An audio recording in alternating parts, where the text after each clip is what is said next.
Baik, Alhamdulillah kita pun dah selesai ya tunjukkan cara-cara untuk memakai kain ihram. Jadi sekarang ni kita sudah pun memakai kain ihram, jadi kita pun bermulalah perjalanan kita untuk pergi menunaikan umrah. Dan seterusnya adalah kita nak berniat ihram. Jadi persoalannya adalah di mana dan bilakah kita nak berniat ihram. Di sinilah kita masuknya bab berkaitan dengan miqat. Okey. Apakah maksud miqat? Miqat bermaksud tempat ataupun masa untuk kita berniat ihram. Di manakah dan bilakah kita nak berniat ihram? Itu yang dinamakan sebagai miqat. Okey, baik. Miqat ini sebenarnya terbahagi kepada dua, iaitu miqat makani dan juga miqat zamani. Makani merujuk kepada tempat, manakala zamani, zaman, merujuk kepada masa. Jadi miqat makani adalah tempat di mana kita hendak berniat ihram, dan miqat zamani adalah bila kita nak berniat ihram, insya-Allah. Okey, jadi kita terangkan satu persatu. Saya akan terangkan dahulu apakah itu miqat zamani, sebab miqat zamani ini untuk kita yang hendak menunaikan umrah mudah. Ya, tak perlu kita nak ingat sangat, tak perlu kita nak tengok sangat. Miqat zamani seperti yang saya sebut tadi, waktu bila kita nak berniat ihram. Jadi umrah kita tak lihat pun, sebab umrah sepanjang tahun, pada bila-bila masa, pagi ke, siang ke, tengah hari ke, malam ke, tak menjadi masalah. Sepanjang tahun, mana-mana sahaja hari kita boleh berniat ihram untuk umrah. Walaupun di musim haji, walaupun di musim haji boleh juga kalau kita nak berniat umrah, tapi syaratnya bagi orang yang tidak berniat haji lah. Kalau dia sudah niat haji, dia tak boleh niat umrah. Itu ceritanya umrah. Jadi miqat zamani ini ya, terutamanya bagi mereka yang menunaikan haji, iaitu dia ada jangka waktu dia. Iaitu untuk niat ihram untuk haji, dia bermula daripada 1 Syawal sehingga terbit fajar 10 Zulhijjah. Baik. Seterusnya, okey, seterusnya ialah kita lihat pada khusus kepada miqat makani. Untuk miqat ini yang kita nak bincangkan secara terutamanya. Okey, miqat makani, tempat di mana untuk kita nak berniat ihram ini terbahagi kepada dua, iaitu bagi penduduk luar Mekah, penduduk yang datang daripada luar Mekah. Contoh kita daripada Malaysia, kita datang daripada luar Mekah, ataupun penduduk Mekah sendiri, ataupun jemaah yang sememangnya dia telah berada di dalam Mekah dan dia ingin menunaikan umrah. Jadi miqat makani ini tempatnya terbahagi kepada dua kumpulan. Jadi kita akan lihat yang pertama dahulu, iaitu penduduk luar Mekah. Bagi penduduk yang daripada luar Mekah yang ingin memasuki Mekah untuk menunaikan umrah, miqatnya ada 5. Tempat miqatnya ada 5, di mana 5 tempat ini untuk kita berniat ihram. Yang pertama adalah Bir Ali. Bir Ali lebih kurang 420 km daripada Mekah. Ya, Bir Ali ini adalah untuk bagi jemaah yang datang daripada Madinah. Contoh, kita daripada Malaysia, jemaah daripada Malaysia yang memasuki Madinah dahulu. Jadi daripada Madinah dia nak ke Mekah, pada hari yang kelima dia nak pergi ke Mekah untuk menunaikan umrah, maka orang ini akan bermiqat ataupun berniat ihram di Bir Ali. Bir Ali lebih kurang 420 km daripada Mekah. Okey, baik. Di situlah, di Bir Ali lah kita akan berniat ihram, di Bir Ali ataupun sebelum Bir Ali. Dia tak boleh melepasi garisan ataupun titik Bir Ali itu, tak boleh keluar daripada Bir Ali ya. Baik. Kemudian tempat yang kedua adalah Juhfah. Juhfah lebih kurang 220 km daripada Mekah. Ini adalah tempat miqat untuk bagi jemaah yang datang daripada sebelah barat dunia. Yang ketiga adalah Qarnul Manazil. Qarnul Manazil lebih kurang 94 kilometer daripada Mekah bagi jemaah yang datang daripada arah Najd. Jadi Qarnul Manazil ini adalah tempat berniat ihram bagi jemaah yang datang daripada Malaysia. Maksudnya kita daripada Malaysia terus nak ke Mekah untuk menunaikan umrah, kita akan bermiqat di Qarnul Manazil. Jadi kita kita ni yang terus masuk ke Mekah, jadi kita akan miqat di Qarnul Manazil. Dia lebih kurang 1 jam 45 minit sebelum kita mendarat di lapangan terbang Jeddah. Maksudnya kita akan berniat ihram di dalam kapal terbang sebelum melintasi ataupun semasa sampai di Qarnul Manazil. Jadi yang tempat yang keempat adalah Zatul Irqin, lebih kurang 94 km daripada Mekah juga. Okey, bagi jemaah yang datang daripada arah Iraq. Dan kemudiannya yang kelima Yalamlam, ya, 94 km daripada Mekah bagi mereka yang datang daripada arah Yaman, terutamanya bagi mereka yang datang menggunakan laluan laut. Jadi bagi jemaah daripada Malaysia zaman dulu-dulu, masa sebelum ada kapal terbang, ya, jemaah kita daripada Malaysia yang pergi menunaikan haji, ya, daripada Malaysia naik kapal ke Mekah, mengambil masa 3 bulan, kemudiannya tinggal di sana 3 bulan, ya, dan kemudiannya balik ke sini 3 bulan, 9 bulan perjalanannya. Jadi mereka itu yang datang dengan yang pergi dengan kapal, mereka bermiqat di Yalamlam. Okey, yang sekarang ni zaman kita daripada Malaysia terus naik kapal terbang terus sampai ke Jeddah, kita akan bermiqat di Qarnul Manazil. Ataupun kita pergi Madinah dulu, daripada Madinah nak ke Mekah, kita akan bermiqat di Bir Ali. Jadi kesimpulannya, kita Malaysia ini adalah dua tempat miqat, sama ada Bir Ali ataupun Qarnul Manazil. Jom kita tengok gambar dia. Ini dia. Okey, bagi yang mereka dulu datang berkapal daripada arah sini, ya, iaitu miqat di Yalamlam. Kita daripada kapal terbang, kita akan terus masuk ke Jeddah, kita akan berniat ihram di Qarnul Manazil. Okey, macam mana kita dalam kapal terbang? Macam mana kita nak tahu kita sudah sampai ke Qarnul Manazil? Adakah kita akan melintasi Allahumma salli ala Muhammad? Apakah kita akan melintasi Qarnul Manazil atau tidak? Okey, biasanya apabila di kapal terbang seperti yang saya sebutkan tadi, dia lebih kurang 45 minit ke 1 jam sebelum kita mendarat. Okey, sewaktu kita hendak sampai ke Qarnul Manazil, kapten kapal terbang akan membuat pengumuman bahawa kita telah mendekati Qarnul Manazil, jadi bolehlah kita berniat ihram. Jadi wakil daripada agensi umrah ataupun para mutawif juga akan mengingatkan, ya, para jemaah, okey, sekarang tempatnya untuk kita berniat ihram. Macam tu. Okey, baik. Dan bagi kita yang datang daripada Madinah pula, kita akan bermiqat di Bir Ali ataupun Dhul Hulaifah, insya-Allah. Baik, itu lebih kurangnya. Okey, seterusnya, bagaimana pula bagi penduduk ataupun jemaah yang sememangnya telah berada di dalam Mekah? Contohnya, kita daripada Malaysia, kita masuk ke Mekah, kita dah buat umrah, ya, kita bermiqat di Qarnul Manazil. Selama 1 minggu kita berada di Mekah. Jadi mungkin kita akan buat umrah sebanyak 3 kali.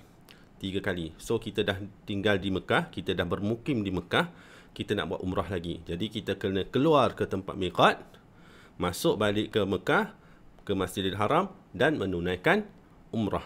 Okey.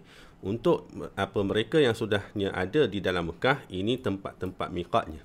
Ada 5. Yang pertama, Ja'ranah. Yang kedua, Tan'im. Yang ketiga, Shumaisi ataupun Hudaibiyah. Yang keempat, Arafah. Yang kelima, Tanah Halal. Maksudnya di luar kawasan sempadan Tanah Haram. Okey. Baik, bagi kita Malaysia, kebiasaannya, ya, biasanya travel agency akan memberikan kepada para jemaah untuk kita buat umrah 3 kali. Kali pertama kita dah selesai, jadi kali kedua, kali ketiga sepanjang 6 malam kita berada di situ. 2 dan 3 kita akan keluar berziarah luar, ya, ziarah tapak-tapak bersejarah dan sebagainya, dan kita akan masuk balik, ya, masuk balik untuk membuat umrah. Ya, jadi pada pagi sebelum kita nak keluar ataupun malam sebelum tu, mutawif dah akan bagi tahu. Okey, jemaah kalian, esok kita akan ziarah ke sini, ke sini, ke sana. Okey, dan kita akan masuk balik, kita akan bermiqat, berniat ihram di sekian tempat. Bagi siapa yang nak menunaikan umrah, bawa siap-siap kain ihram. Nanti kita pakai kain ihram, niat ihram, kita masuk balik ke Mekah untuk menunaikan umrah. Jadi siapa yang nak buat umrah lagi, silakan bawakan ihram. Siapa yang tak nak buat, tidak menjadi masalah. Jadi kebiasaannya untuk kali kedua, kali ketiga kita melakukan ibadah umrah, kebiasaannya kita akan bermiqat di sama ada Ja'ranah, okey, Ja'ranah ataupun Hudaibiyah. Ja'ranah dan Hudaibiyah. Kan. Dan jemaah kita daripada Malaysia, kebiasaannya, ya, bukan senang nak sampai ke sana. Nak buat umrah ni berulang-ulang kali. Kalau boleh dia nak buat 5-6 kali. Kita travel agency bagi 3 kali kebiasaannya. Jadi kalau kita nak buat lebih, nak buat sendiri, boleh tak? Tak ada masalah. Boleh buat sendiri. Ambil teksi ataupun Grab. Okey, teksi ataupun Grab. Naik teksi dan ataupun Grab, kita pergi ke Tanaim. Itu yang paling dekat. Lebih kurang 30 minit daripada Masjidil Haram. Pergi ke Tanaim, teksi ataupun Grab akan berhenti di masjid di situ. Tunggu untuk 20 minit, sempat untuk kita buat perkara-perkara sunat dan ihram, pakaikan ihram, lepas tu kita niat ihram, naik balik kereta yang sama, masuk balik ke Mekah. Macam tu. So, Tanaim. Jadi tipsnya, kita sama ada kita nak naik Grab ataupun naik teksi. Kita nak naik teksi boleh, tapi pada masa yang sama kita semak juga harga di dalam aplikasi Grab, supaya kita tahu harga sebenarnya, tidak terlari banyak sangat. Okey, baik. Jadi itu sedikit sebanyak berkaitan dengan miqat, iaitu tempat ataupun masa untuk kita berniat ihram. Okey, jadi orang tanya, kalau telah melepasi sempadan miqat itu bagaimana? Melepasi sempadan miqat itu bermaksud kita telah melanggar perkara wajib dalam umrah. Wajib umrah iaitu berniat ihram di miqat, berniat ihram dari miqat. Kalau sebelum sampai miqat tak menjadi masalah. Yang tak bolehnya adalah melepasi tempat miqat, tak boleh. Macam tu. Kalau kita dah langgar, maksudnya ibadah umrah kita sah, tetapi perlu membayar dam. Contohnya Qarn Manazil. Contohlah kan, contoh. Kita daripada Malaysia terus memasuki Mekah. Jadi kita pun berada di kapal terbang selama 7 jam perjalanan kita. Kita huha-huha kan, kita bersembang-sembang dengan kawan, baca Quran dan juga sebagainya. Kita duduk zikir lah sebenarnya, tidur. Tidur-tidur, apabila kapten buat announcement, kita tak bangkit. Kita tak bangun, lena tidur. Kan? Kawan sebelah pun tak teringat. Jadi tidur-tidur dan terlepas tempat miqat. Tiba-tiba tengok sudah nak mendarat. Alamak, belum niat lagi. Jadi bila begitu, kita terus niat. Umrah kita terus. Masih lagi sah, cuma kita telah melepasi, ya, tempat miqat itu.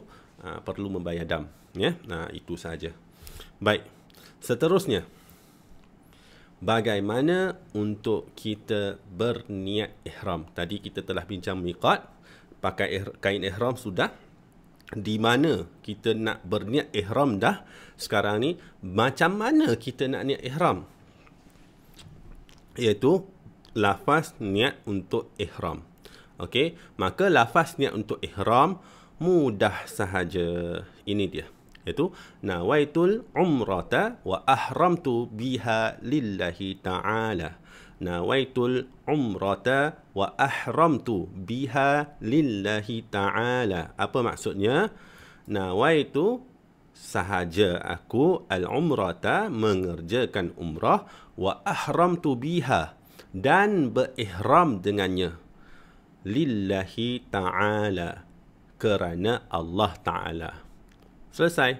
Itu sahaja niat ihram. Sampai ke tempat miqat, okey, ataupun mendekati miqat, maka kita pun niat. cukup setakat lintasan kat hati. Nak sebut mulut ada masalah, boleh tak? Tak ada masalah. Tetapi niat itu apa? Niat itu adalah lintasan hati kita. Kan? Nawaitul umrata wa ahramtu biha lillahi ta'ala. Sahaja aku mengerjakan umrah dan berihram dengannya kerana Allah Ta'ala. Baik, ada beberapa persoalan kebiasaan yang diberikan daripada jemaah kita. Yang pertama, niat tu perlu sebut ke? Okey, niat tu sebenarnya lintasan hati sahaja. Ya, cuma lintasan hati, kita tahu kita sedang buat urusan apa, kita sedang buat ibadah apa. Ya, nak buat apa? Umrah. So kita niat nak buat umrah lah dan berihram dengannya kerana Allah Taala. Kan? Perlukah sebut mulut? Tak perlu. Tapi kalau sebut boleh tak? Boleh, itu lebih baik. Kenapa? Kalau kita sebut, kita lafaz, dia menguatkan, meneguhkan niat di dalam hati kita. Jikalau untuk saya sendiri, saya akan sebut dengan perlahan lah. Nawaitul umrata wa ahramtu biha lillahi ta'ala. Dalam hati. Sebut dengan mulut, pada masa yang sama, hati juga. Tapi niat tu sebenarnya hati. Ya? Baik. Persoalan yang kedua. Apakah kita perlu sebut dalam bahasa Arab? Baik. Sebut dalam bahasa apa pun tidak mengapa kerana ianya adalah niat. Niat adalah lintasan hati, intention. Bahasa apa pun tidak menjadi masalah.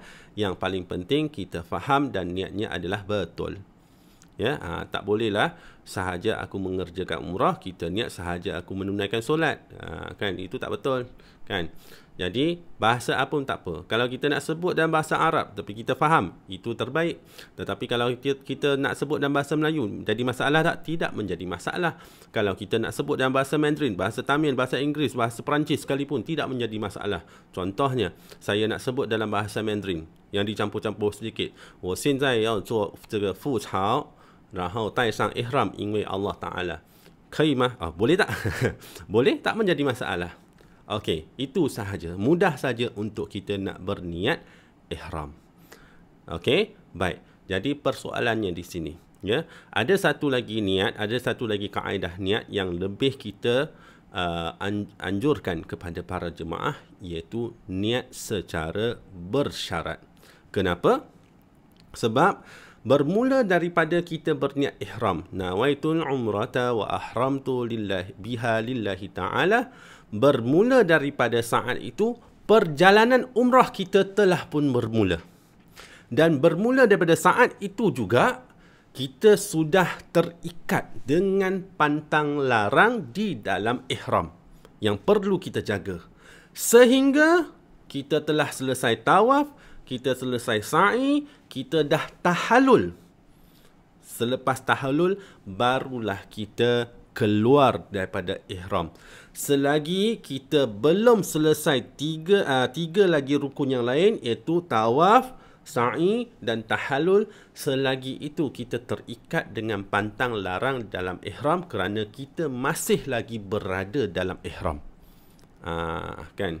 Jadi persoalannya adalah, contohnya kita niat sebegini untuk wanita, ya, untuk wanita lah, untuk dia boleh jadi pada wanita, boleh jadi kepada lelaki. Saya akan ambil wanita, lebih common, ya, lebih biasa sebagai contoh. Kita niat macam ni, belum selesai kita tawaf, tiba-tiba datang haid. Jadi kalau kita niat sebegini, sebelum selesai tawaf, wanita tersebut datang haid. Jadi tawafnya tidak boleh diteruskan. Kenapa tawafnya tidak boleh diteruskan? Sebab tawaf perlulah suci daripada najis dan suci daripada hadas kecil dan hadas besar. Maksudnya tidak boleh ada hadas besar dan kena ada dalam keadaan wuduk seperti solat. Untuk tawaf sahaja. Jadi belum selesai tawaf, datang haid. Jadi tak boleh teruskan tawaf.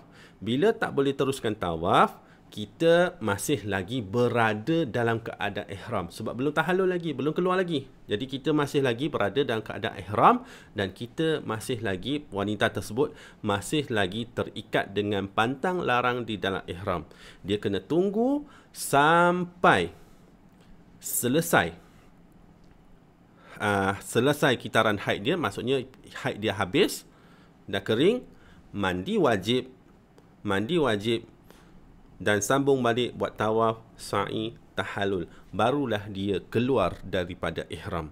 Jadi, tempoh datang haid itu mungkin 5 hari, mungkin 6 hari, mungkin 7 hari, mungkin 8 hari. Kan? Mungkin 3-4 hari.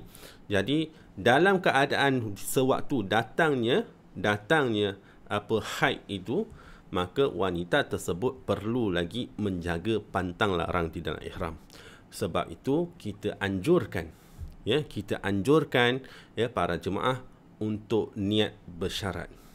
Okey, niat bersyarat. Baik. Iaitu niat ihram bersyarat. Bagaimana kita nak niat ihram bersyarat? Ada beberapa keadaan. Keadaan yang pertama seperti yang saya sebutkan tadi, sekiranya seorang jemaah wanita tersebut dengan tarikh yang kita hendak menunaikan umrah, dia tahu bahawa setiap bulan, kebetulan pada tarikh yang kita nak menunaikan umrah itu adalah waktu dia datang haid. Contoh, kita nak tunaikan umrah pada 23 hari bulan. Contohnya 23 hari bulan. Dan dia tahu bahawa kebiasaannya setiap bulan haid dia akan datang di antara 21 ke 25. Jadi itu adalah kebetulan adalah waktu di mana selalunya dia datang haid. So bimbang nanti tak sempat habis tawaf, haid dah datang. Kenapa saya sebut tawaf je? Kenapa saya tak sebut sa'i? Kenapa saya tak sebut tahallul? Kerana tawaf adalah, dalam umrah, tawaf adalah satu-satunya ibadah, satu-satunya rukun yang perlu suci daripada najis, suci daripada hadas besar dan hadas kecil. Okey, kalau niat tak perlu wuduk tak apa. Contoh kita nak niat dalam kapal terbang, kan, tak perlu, kalau tak ada wuduk, tak payah sibuk-sibuk pergi ke tandas untuk ambil wuduk, tak perlu. Niat tidak memerlukan wuduk, tak apa. Okey, dan sama juga dengan sa'i. Sa'i, contoh kalau seseorang itu dia dah selesai tawaf, wanita dia dah selesai tawaf, dia seterusnya kita pergi sa'i. Di pertengahan sa'i datang haid, maka tak menjadi masalah, dia boleh teruskan sehabiskan sa'i dan kemudian tahallul keluar daripada ihram. Sebab apa? Sa'i tidak perlu sunat untuk berwuduk, sunat suci daripada hadas kecil. Tapi tak ada masalah kalau dia datang haid, dia boleh teruskan sa'i. Yang utamanya adalah tawaf. Sebab tu kata sebelum selesai tawaf. So dia tahu bahawa tarikh itu adalah tarikh datang haid di sewaktu kita nak tarikh yang kita nak tunaikan umrah itu. Jadi disarankan untuk orang ini untuk berniat ihram bersyarat. Cara dia bagaimana? Sahaja aku mengerjakan umrah. Nampak ayat yang saya sebut dengan tulisan yang ada di sebelah sini adalah tidak sama. Kenapa? Sebab dia ada lintasan hati. Asalnya maknanya betul, dah selesai. Okey, sahaja aku mengerjakan umrah dan berihram dengannya kerana Allah Ta'ala. Sama seperti niat yang tadi tu. Sahaja aku menunaikan umrah dan berihram dengannya kerana Allah Ta'ala. Cuma ada sambungannya. Sekiranya aku datang haid sebelum selesai tawaf, maka aku jadi halal. Ataupun sekiranya aku datang haid sebelum selesai tawaf, maka halallah aku. Boleh saja. Jadi dengan kita niat bersyarat sebegini untuk wanita tersebut, dengan niat bersyarat yang sebegini, apabila tengah-tengah tawaf ataupun belum sempat tawaf datang haid, maka secara automatiknya dia telah keluar daripada ihram. Dia boleh pakai baju biasa, dia tak terikat dengan pantang larang dalam ihram, dan dia tidak dikenakan dam. Okey, dah. Dia macam hidup macam biasa je. Okey, cuma tunggu dah habis haid, barulah niat niat ihram balik, buat balik semula. Macam tu. So dia tak terikat dengan pantang larang dalam ihram. So tidak menjadi masalah. Okey, ini situasi yang pertama. Situasi yang kedua adalah di mana contoh kita nak pergi seperti tarikh yang saya sebut tadi, kita nak pergi menunaikan umrah pada 23 hari bulan. Tiba-tiba pada 23 hari bulan pagi tu ataupun 22 hari bulan sebelum kita nak bertolak, wanita tersebut datang haid. So macam mana? Package dah bayar, nak tangguh tak boleh, kena pergi jugalah. kan kena pergi juga. So umrahnya bagaimana? Jadi dalam keadaan datangnya haid tersebut, orang tu dia boleh berniat ihram juga. Bagaimana untuk berniat? Okey, ini cara dia. Sama juga, sahaja aku berniat umrah dan berihram dengannya kerana Allah Ta'ala. Okey, sambungan. Sekiranya haid aku berterusan sehingga tarikh pulang, maka halal lah aku. Maksudnya apa? Sekiranya haid aku ini berterusan sehingga tarikh pulang. Pulang ke mana? Pulang ke Malaysia. Pulang ke tanah air, maka terkeluarlah dia daripada ihram. Tidak perlu membayar dam dan tidak berdosa. Okey, ini. Cuma keadaan ni macam mana? Keadaan ni maksudnya sebelum kita bertolak ataupun sebelum kita nak ihram tu, haidnya telah datang. Jadi dalam keadaan ini, dia niat ihram juga. So nak masuk Mekah memang kena niat ihram, kan? Kena niat ihram, kena niat untuk menunaikan umrah. Jadi kita niat ihram juga. Cuma niat ihram bila sampai ke Mekah, orang pergi Masjidil Haram, dia tinggallah dalam hotel. Okey? Dan tunggu sampai habis haid, mandi wajib, barulah pergi Masjidil Haram, ya, untuk teruskan rukun yang seterusnya, iaitu tawaf, sa'i, tahallul. Barulah terkeluar daripada ihram. Maksudnya bermula daripada dia niat sehingga ke tarikh habis haid dia, sampai dia sudah mandi wajib, itulah waktunya dia kena menjaga pantang larang dan ihram. Mungkin untuk ini masa dia panjang lah. Untuk keadaan pertama, tengah-tengah tawaf tiba-tiba datang haid, maka dah keluar dah daripada ihram. Yang ini sebab haid dia datang sebelum niat. Jadi dia niat dan dia berada dalam ihram, kena tunggu sampai dah mandi wajib, barulah dia teruskan dengan tawaf, sa'i dan juga tahallul. Okey, ini keadaan yang kedua. Okey, ini keadaan yang kedua. Manakala keadaan yang ketiga pula, ini adalah untuk orang yang sakit. Ya, tidak kira lelaki maupun perempuan. Jadi orang-orang yang mempunyai sakit yang kronik, ya, sakit yang kronik seperti kencing manis yang kronik, ada penyakit jantung, ada penyakit buah pinggang yang perlu buat dialisis, ataupun orang yang ada masalah seperti selalu pingsan dan juga sebagainya. Takut tiba-tiba tengah kita buat ibadah umrah, tiba-tiba terjadi sesuatu atas kita, ya, pingsan ke apa ke. So ada kebarangkalian begitu yang terjadi, kita bimbang, jadi kita boleh niat sebegini. Iaitu sama juga, sahaja aku mengerjakan umrah dan berihram dengannya kerana Allah Ta'ala. Sekiranya sakitku ini menghalang aku daripada meneruskan kerja-kerja umrah, maka halallah aku. Sekiranya sakitku ini menghalang aku daripada meneruskan kerja-kerja umrah, maka halallah aku. Maksudnya seseorang itu bila dia niat sebegini, contoh tengah-tengah buat umrah, belum tahallul lagi, belum selesai lagi, tiba-tiba pingsan, masuk hospital. Keadaan itu, dia sudah tidak berada dalam keadaan ihram, tidak perlu membayar dam dan tidak ada dalam pantang larang dalam ihram dah. Dia dah keluar dah pakai baju biasa dah. Macam tu. Okey, alright. Baik, sebenarnya ada satu niat lagi, iaitu niat yang secara umum, yang applicable untuk semua keadaan. Inilah niat bersyarat yang kita kebiasaannya kita anjurkan kepada para jemaah.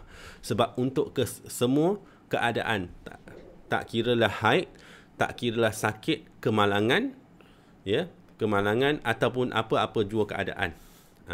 So jadi kita anjurkan lelaki maupun perempuan niat begini sahaja. Yang tadi tiga tu untuk saya terangkan secara spesifik yang kita boleh niat sebegini supaya kita boleh faham konsepnya.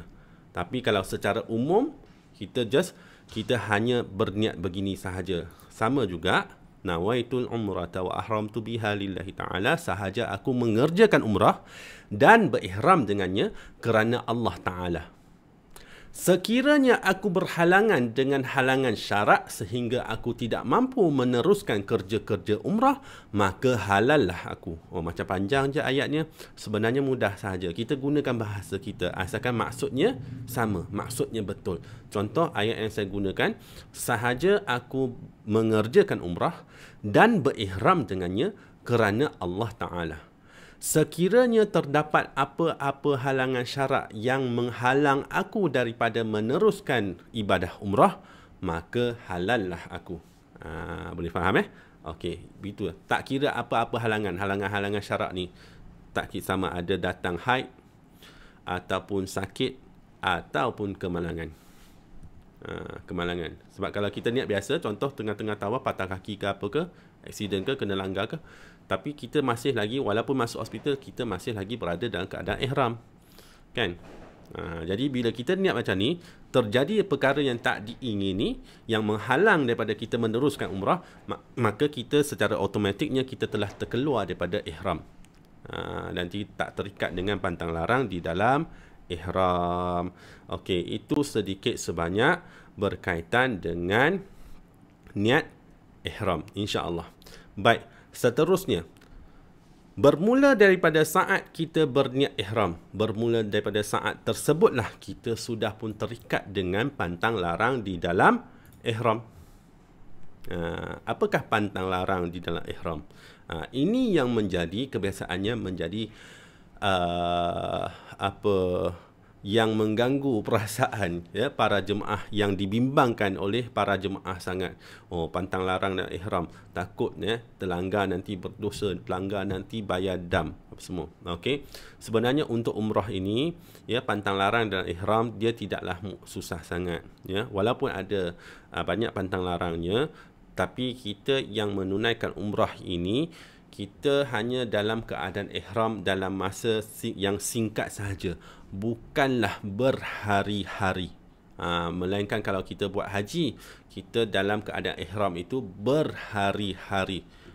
Ihram biasanya, kalau bukan disebabkan pandemik COVID-19 ini ataupun SOP yang baru ini, biasanya pada zaman dahulu, apabila kita sampai ke Mekah, para jemaah akan check in di hotel, naik ke bilik, letak beg, okey, mungkin nak pergi tandas ke apa sekejap, dalam masa setengah jam, 45 minit ataupun 1 jam, kita kumpul balik di lobi dan terus kita gerak ke Masjidil Haram menunaikan umrah. Selesai umrah, barulah kita balik ke bilik hotel untuk kita mandi, tukar baju biasa, dan kita dah terkeluar daripada ihram.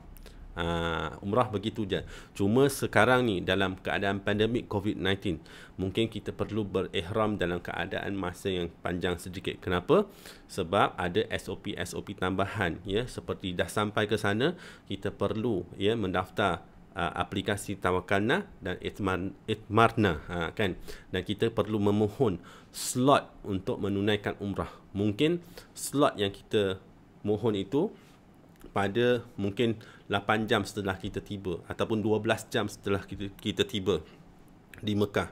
Jadi pada ketika itu kita perlu berehat di hotel dahulu. Pada waktu itulah mungkin kita akan tidur, kita perlu mandi dan juga sebagainya, yang kita perlu jaga pantang larang dalam ihram. Tapi tak susah sebenarnya. Jom kita tengok.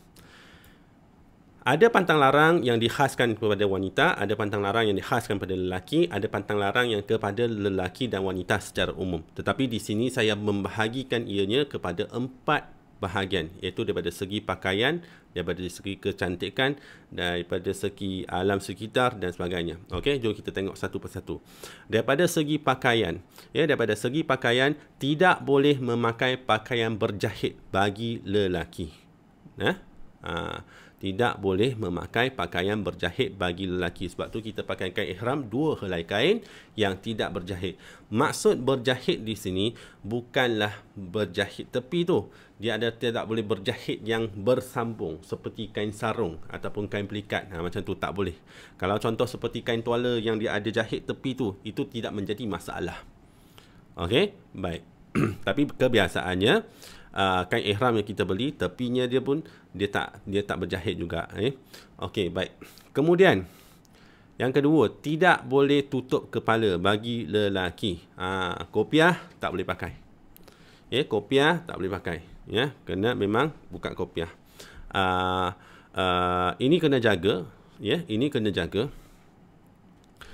Contoh terutamanya bagi jemaah yang daripada Malaysia terus masuk ke Mekah untuk menunaikan umrah. So contoh kalau kita sudah terbiasa dengan memakai kopiah. Okey, dan mula-mula kita sudah pakaikan ihram di lapangan kapal terbang di KLIA. Okey, pada masa itu kita masih lagi pakai kopiah. Ada masalah? Tak ada masalah. Sebab kita belum lagi niat ihram, kita hanya akan berniat di Qarnul Manazil. Jadi kita pun fikir nanti dekat dengan Qarnul Manazil, saya akan bukakan kopiah saya sebelum saya berniat ihram. Tiba-tiba dah sampai Qarnul Manazil dan kemudiannya kita pun niat ihram. Niat ihram, kemudiannya baru sedar, kita dah sampai ke Jeddah, baru sedar rupanya kopiah tak buka. Maka telah melanggar pantang larang di dalam ihram. Begitu juga tak boleh memakai pakaian berjahit bagi lelaki. Maksudnya kita pakaikan ihram ini, minta maaf saya sebut, seluar dalam pun kita tak pakai. Memang kosong lah dalamnya. Seluar dalam pun tak boleh tak pakai. Jadi ada orang memang jenis yang memang dia tak biasa kalau tidak memakai seluar dalam. Jadi pernah terjadi keadaan situasi yang begini, agak biasa juga. Jadi di lapangan kapal terbang dia dah pakaikan ihram, dalamnya masih lagi memakai seluar dalam. Dalam fikirannya nanti sebelum sampai ke tempat miqat dia akan buka seluar dalamnya, dan sebelum dia berniat ihram tiba-tiba telah berniat sampai ke Jeddah, sampai ke Mekah, baru perasan rupanya seluar dalamnya belum buka. Jadi keadaan itu telah melanggar pantang larang di dalam ihram dan perlu membayar dam. Okey, tidak boleh menutup kepala selain pada kopiah ataupun songkok, juga tidak boleh, contoh seperti napkin, kain sapu tangan. Ada orang biasa panas dia letak kain atas kepala. Tak boleh. Tak boleh.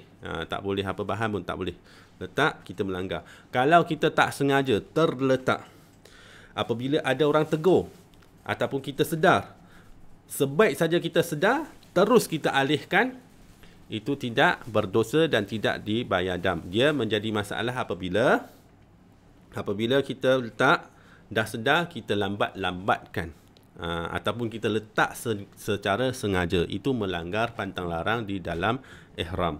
Baik, insya-Allah.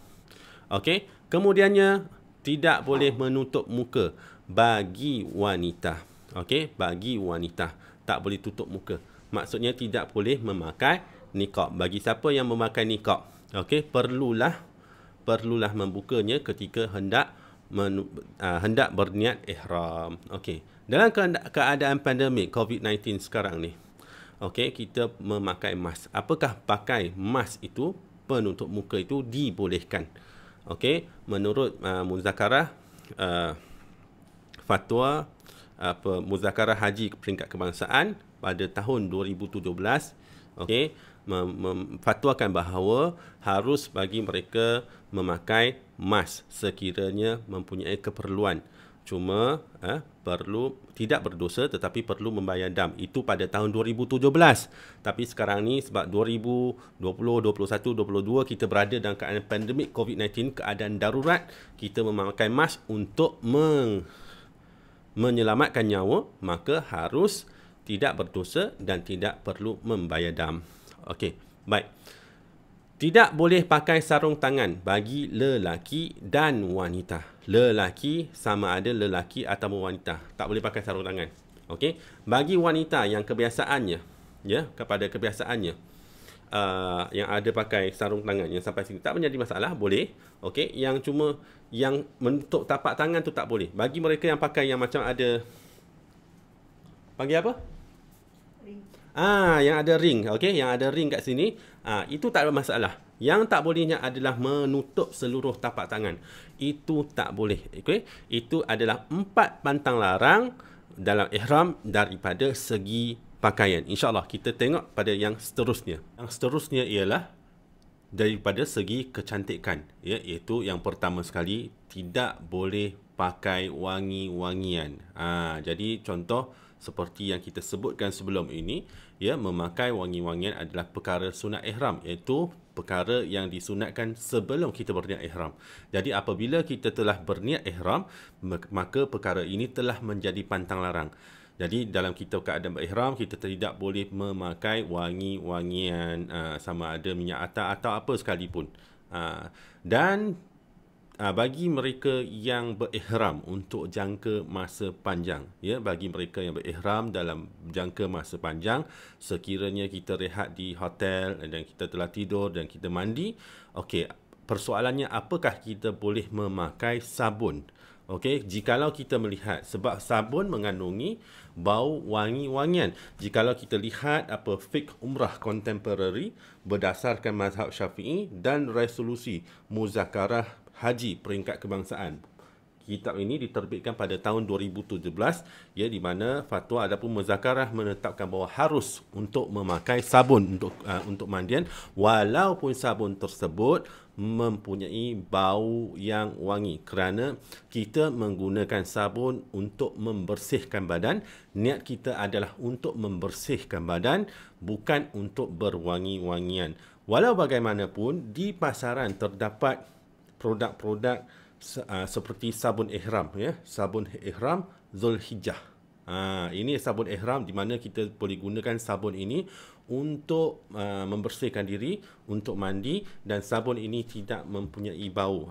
Jadi tuan-tuan dan puan boleh juga memakai ini. Okey, kemudiannya tidak boleh menyapu minyak. Menjadi pantang larang di dalam ihram. Tidak boleh menyapu minyak. Kemudian, tidak boleh menanggalkan rambut ataupun bulu. Okey, sama ada menanggalkan rambut sendiri ataupun menanggalkan rambut orang lain, ya, rambut ataupun mana-mana sahaja bulu di mana-mana bahagian badan kita. Okey, baik.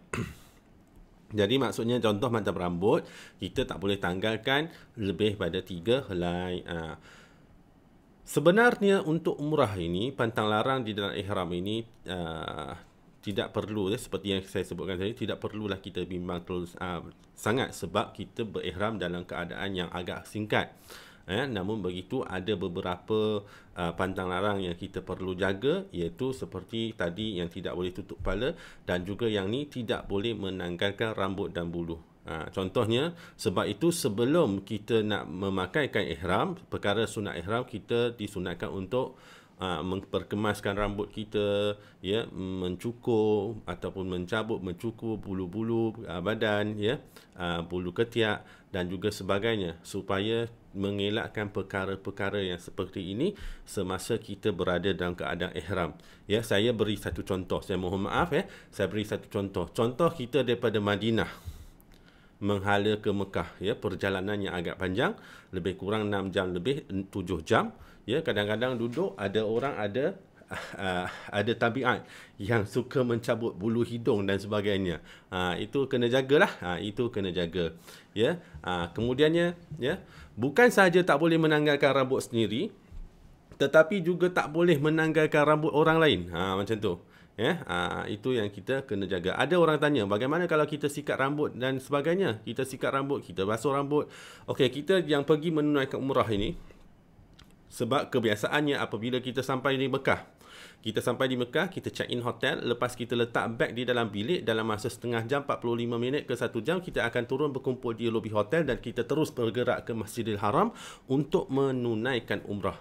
Tetapi dalam keadaan jadi tidak ada masalah untuk kita nak sikat rambut ke, kita nak mandi dan sebagainya. Tapi cuma sekarang ni dalam keadaan pandemik COVID-19, PKP, di mana kita nak memasuki Masjidil Haram untuk menunaikan umrah pun kita perlu memohon slot, ya, melalui aplikasi yang telah disediakan. Jadi slot itu mungkin waktu untuk kita menunaikan umrah mungkin 6 jam, 8 jam, 10 jam pada masa akan datang. Jadi kita ada masa yang panjang untuk tunggu dan kita perlu berehat dulu. Dalam keadaan itu mungkin kita akan tidur, kita akan mandi dan juga sebagainya. Contoh kalau kita mandi, jadi kita berhati-hati sedikitlah supaya tidak menanggalkan rambut dengan sengaja. Sekiranya ada orang yang seperti masalah seperti rambut gugur dan juga sebagainya, itu tidak menjadi masalah, sebab rambut itu gugur secara sendirinya, bukan disengajakan, ya, bukan kita buat, kita menanggalkan. Yang disebutkan di sini adalah menanggalkan. Kalau dia gugur sendiri, tidak menjadi masalah. Kemudian yang keempat adalah tidak boleh memotong dan menanggalkan kuku. Dengan apa cara sekalipun, sama ada dengan potong, dengan gunting ataupun dengan sebagainya, seperti menggigit kuku. Ini kena jaga. Ada orang yang ada tabiat duduk saja-saja dia suka gigit kuku dia. Kan? Kalau tertanggal kuku, maka dia telah melanggar pantang larang di dalam ihram dan perlu membayar dam. Okey, seterusnya. Okey, apa lagi? Baik, kita tunjukkan, iaitu berkaitan dengan alam sekitar. Ya, alam sekitar yang pertama, tidak boleh memburu binatang buruan. Kita nak pergi buat umrah ni beberapa jam saja, kan? Mana ada masa kita nak pergi memburu binatang seperti nak buru rusa, nak buru kijang dan juga sebagainya. Tetapi yang ada di kawasan Masjidil Haram ataupun ada di kawasan Mekah adalah burung merpati. Burung merpati orang duk maki makan tu. Kalau setakat kita pergi agah burung merpati itu tidak menjadi masalah. Tetapi kalau kita pergi ke arah ataupun berlari ke arah burung merpati tersebut dan dengan niat nak menangkap salah seekor daripada burung merpati tersebut, itu dikira sebagai memburu. Itu kena jaga. Okey, kemudian tidak boleh memotong, mencabut atau merosakkan tumbuhan di dalam kawasan. Dalam kawasan tidak boleh mencabut, memotong atau merosakkan tumbuhan. Kan, yang ni cuma kena jaga bagi mereka yang memang ada tabiat, dia nampak daun dia nak petik, dia nampak bunga, dia nampak daun dia nak cabut, dia nampak bunga dia nak petik, dia nampak ranting dia nak patahkan. Itu yang ada tabiat macam tu, kena jagalah tangannya supaya tak buat perkara-perkara yang sebegini. Okey, kemudiannya tidak memindahkan sesuatu dari tanah haram seperti batu ataupun yang lain. Okey, kemudian yang akhir sekali adalah berkaitan dengan hubungan. Ya, hubungan itu yang pertama, tidak boleh bernikah, menikahkan atau menerima nikah. Kita dalam keadaan ihram ini tidak boleh menjadi wali kepada anaknya, tidak boleh menjadi wali kepada sesiapa, tidak boleh menerima nikah, ya, tidak boleh menikahkan orang lain pun tak boleh. Okey, yang akhir sekali, tidak boleh melakukan persetubuhan dan tidak boleh melakukan mukadimah persetubuhan. Bukan saja persetubuhan, mukadimah persetubuhan pun tidak boleh. Ya, bagi yang pergi secara berpasangan suami dan isteri, tinggal pula satu bilik, yang ni kita kena jaga sewaktu kita di dalam ihram, kan. Kita bimbang ujian yang ditimpa ke atas kita, kan. Jadi kadang-kadang kita fikir, kan, kita nak pergi buat umrah ni berapa jam je, macam mana boleh terjadi benda ni? Benda ni memang pernah terjadi. Benda ni memang pernah terjadi. Jikalau melanggar, untuk yang ini adalah damnya adalah dam besar, iaitu seekor unta. Seekor unta, sewaktu saya buat video ini, ya, harga seekor unta di sana lebih kurang RM5,000, lebih kurang RM5,000 lebih lah, dekat RM6,000 duit Malaysia. Jadi itu yang kita kena berjaga-jaga. Baik, untuk siri ini kita pun telah datang ke penghujungnya, ya, telah datang ke penghujungnya. Iaitu kita dah melihat, ya, semua perkara berkaitan dengan rukun umrah yang pertama, iaitu niat ihram. Ya, daripada kita faham apa itu maksud ihram, dan kemudiannya kita melihat cara-cara untuk perkara-perkara yang sunat sebelum kita berihram, cara memakai ihram, miqat, iaitu di mana dan bilakah kita nak berniat ihram, dan niat ihram itu iaitu cara melafazkan niat ihram, dan kemudiannya bermula daripada saat kita berniat, kita sudah pun terikat dalam pantang larang di dalam ihram sehingga kita selesai bertahalul. Jadi sejurus juga kita telah berniat ihram, kita disunatkan untuk memperbanyakkan talbiyah. Ya, labbaik Allahumma labbaik, labbaik la syarika laka labbaik, innal hamda wa ni'mata laka wal mulk la syarika lak. Okey, berkaitan dengan talbiyah, saya telah pun menerangkan secara terperinci, ya, di episod yang pertama, iaitu pengenalan kepada umrah, ya. Jadi talbiyah ini janganlah kita abaikan. Talbiyah ini adalah kalimah yang sangat agung sekiranya kita memahami kalimah talbiyah ini. Banyakkanlah bertalbiyah, banyakkanlah bertalbiyah. Ya, bila kita penat kita berhenti jap. Kita penat kita rehat jap, kemudian kita sambung lagi. Jadi bermula pada saat kita telah pun berniat ihram, bertalbiyahlah sepanjang perjalanan sehingga kita nampak Kaabah di mana kita nak memulakan tawaf kita. Baru kita berhenti talbiyah. Itulah dia.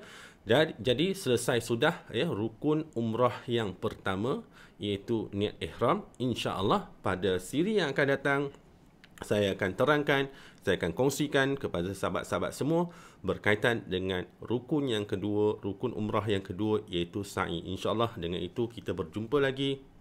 Wabillahi taufiq wal hidayah.